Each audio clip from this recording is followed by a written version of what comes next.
Hello students, आप सभी का स्वागत है विद्या गुरुकुल चैनल में। और आज इस वीडियो में हम बिहार बोर्ड के लिए जो रसायन शास्त्र का जो इम्पोर्टेंट क्वेश्चन है, शॉर्ट क्वेश्चंस, उस सबको आज देखने वाले हैं। तो चलिए स्टार्ट करते हैं। तो जैसा कि आप देख सकते हैं, हमारा पहला क्वेश्चन है, एस्टीकरण क्या है और समीकरण द्वारा समझाइए। तो देखिए, एस्टर बनाने की जो प्रक्रिया होती है ना, वही एस्टीकरण कहलाती है। यानी कि जब हम कार्बोक्सिलिक अम्ल और अल्कोहल को रिएक्शन कराते हैं तो हमें क्या प्राप्त होता है, एस्टर। जैसे कि आप देख सकते हैं, यह है हमारा कार्बोक्सिलिक अम्ल और इसको हमने रिएक्शन कराया अल्कोहल के साथ, और तो इससे हमें क्या प्राप्त हुआ, एस्टर। तो यही पूरी कंप्लीट प्रोसेस आपकी कहलाती है एस्टीकरण। यहाँ पर H2SO4 को डाला जाता है ताकि जो ये रिएक्शन है इसका स्पीड जो है ना, ये थोड़ा बढ़ जाए। तो इसीलिए H2SO4 का प्रयोग किया जाता है। तो ये कंप्लीट प्रोसेस यानी एस्टर बनाने का जो प्रोसेस है, यानी प्रक्रिया है, वही क्या कहलाती है, एस्टीकरण। जिसमें हम कार्बोक्सिलिक अम्ल को और अल्कोहल को एक साथ क्या करवाते हैं, रिएक्शन कराते हैं, अभिक्रिया करवाते हैं और हमें प्राप्त होता है एस्टर। तो आप देख सकते हैं कि यहाँ पे कार्बोक्सिलिक अम्ल है और ये अल्कोहल है, ये। और जब दोनों को रिएक्शन कराया गया तो हमें प्राप्त हुआ एस्टर और साथ में हमारा जो वाटर है वो रिलीज हुआ। तो एस्टर जो है ना, वो इत्र वगैरह बनाने के लिए, सुगंध, जो परफ्यूम्स वगैरह होता है ना, उस सब में, वो सब में ये यूज़ किया जाता है। चलिए अब नेक्स्ट क्वेश्चन की तरफ बढ़ते हैं। ये वाला क्वेश्चन बहुत ज़्यादा इंपॉर्टेंट है और आने का बहुत चांस है। नेक्स्ट क्वेश्चन है हमारा, संयोजकता से आप क्या समझते हैं, ऑक्सीजन की संयोजकता लिखें। तो आंसर है, किसी तत्व की दूसरे तत्व से जुड़ने की क्षमता ही संयोजकता कहलाती है। संयोजकता को ही हम वैलेंसी कहते हैं, या संयोग करने की क्षमता ही संयोजकता कहलाती है। और ऑक्सीजन की संयोजकता 2 होती है। तो देखिए, समझते हैं सबसे पहले हम लोग। तो संयोजकता जो है क्या है, कोई भी जो भी तत्व होता है ना, वो स्थिरता चाहता है, वो स्टेबल होना चाहता है। और इसके लिए क्या होना चाहिए कि उसके जो आउटर मोस्ट ऑर्बिट है, यानी कि जो आउटर मोस्ट जो कक्षा है उनकी, उस पे 8 इलेक्ट्रॉन्स जो है वो प्रेजेंट होने चाहिए। और 8 इलेक्ट्रॉन्स को प्रेजेंट करने के लिए वो चाहे तो किसी दूसरे तत्व के साथ अपने कुछ इलेक्ट्रॉन्स को क्या करता है, देता है, या तो उनसे लेता है। तो इस तरह से जो है सभी जितने भी तत्व है, एलिमेंट्स है, वो क्या करना चाहते हैं, स्थिरता चाहते हैं। और यही जो जब वो दूसरे तत्व के साथ जुड़ता है, और ये जुड़ने की क्षमता ही संयोजकता कहलाती है। अब ऑक्सीजन की जो संयोजकता है वो 2 क्यों है?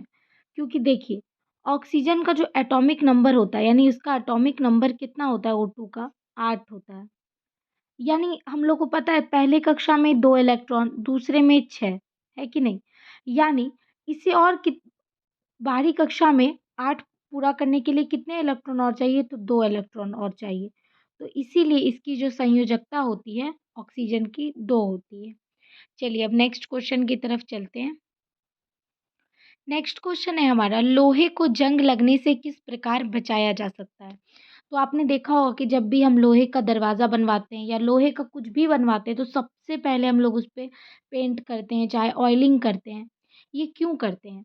क्योंकि लोहे में जंग ना लगे। तो लोहे को जंग से बचाने के लिए हम उस पे पेंट का, तेल का या ग्रीस का प्रयोग करते हैं, ताकि लोहे में जंग नहीं लगे। अब ऐसा क्यों करते हैं? देखिए, लोहा क्या होता है ना, कि हमारे एटमॉस्फेयर में क्या है, ये नमी है, ऑक्सीजन है। तो क्या करता है, लोहा इसके साथ रिएक्शन कर देता है, और रिएक्शन करने के बाद क्या हो जाता है, उसमें कोरिजन यानी कि जंग लग जाता है। और इसीलिए हम क्या करते हैं, लोहे के ऊपरी सतह पे चाहे तो पेंट, चाहे तो तेल या फिर ग्रीस को अच्छे से लगा देते हैं, ताकि वातावरण से इसका कांटेक्ट क्या हो, दूर हो जाए और ये रिएक्शन ना कर पाए।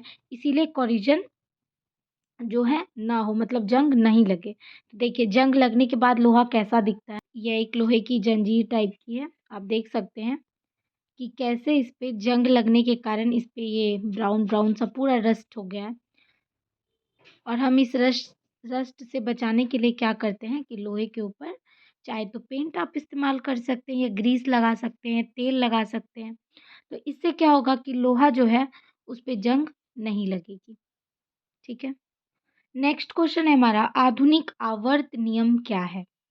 तो देखिए, आधुनिक आवर्त नियम जो है ये हेनरी मॉसले ने दिया था, जिसे हम मॉडर्न पीरियोडिक रूल भी बोलते हैं। ठीक है ना, मॉडर्न पीरियोडिक टेबल जो बनता है, इसी पे आधारित है।